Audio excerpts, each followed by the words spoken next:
Speaker, earlier today I bumped into the new member from Ottawa Vanier in the hallway. Move forward, please. To Queen's Park. I'd like to do so again on behalf of us all. Thank you. My question is for the acting premier. Ontario's food banks are feeding more than 335,000 people a month. Acting Premier, good morning, by the way. That's more than when the recession first hit 8 years ago. This year's hunger report from the Ontario Association of Food Banks shows the rapidly increasing cost of hydro is making it even harder for people to put food on their table. In fact, Speaker, Ontario's food banks say the rising cost of hydro is having a direct and devastating impact in the lives of struggling Ontarians. When will this government do the right thing, stop the privatization of Hydro One, and stop pushing people across Ontario into energy poverty? Thank you. Deputy Premier. Speaker, to the Minister of Housing and Poverty Reduction. Minister of Housing, responsible for poverty reduction. Well, thank you, Speaker, and thank you to the member opposite for such an important question. I'd also like to thank the Ontario Association of Food Banks for their report and for the helpful recommendations contained in it.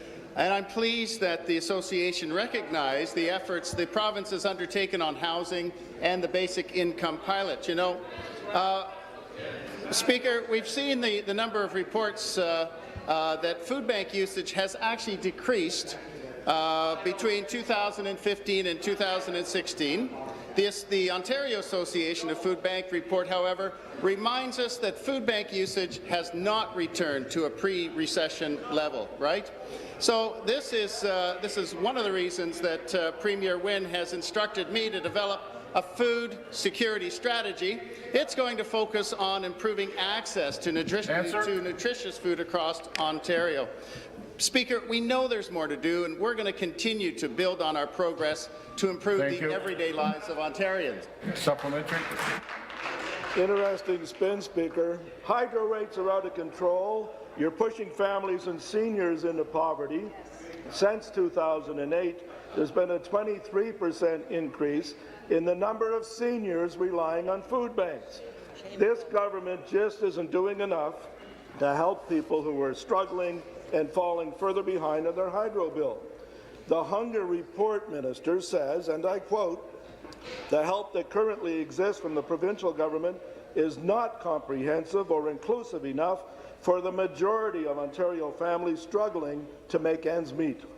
Speaker, when will this government take real action to get hydro rates under control, stop pushing people into poverty, and stop any further sell-off of Hydro One? Thank you. Minister. Thank you, Speaker. Minister of Energy. Minister of Energy.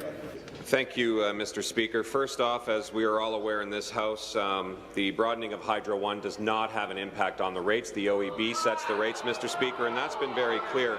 But what I do understand, Mr. Speaker, is that families are suffering, Mr. Speaker. I do understand that there are vulnerable families out there that do have a hard time paying their bills, Mr. Speaker. I get that. When I was part of the United Way, Mr. Speaker, even back in 2003, there were programs in place, Mr. Speaker, to help the food banks, to help the United Way, to help the Red Cross, by places like Union Gas and other electricity utilities to help families pay their bill, Mr. Speaker. But we get that there's still families having difficulty, and that's why we brought forward the OESP program, the Ontario Electricity Support Program, Mr. Speaker. That will actually help From Hamilton up to $75 if they actually heat their homes with electricity. Mr. Speaker, there are many things that we have out there, and there are many things that we will continue to do. Thank you.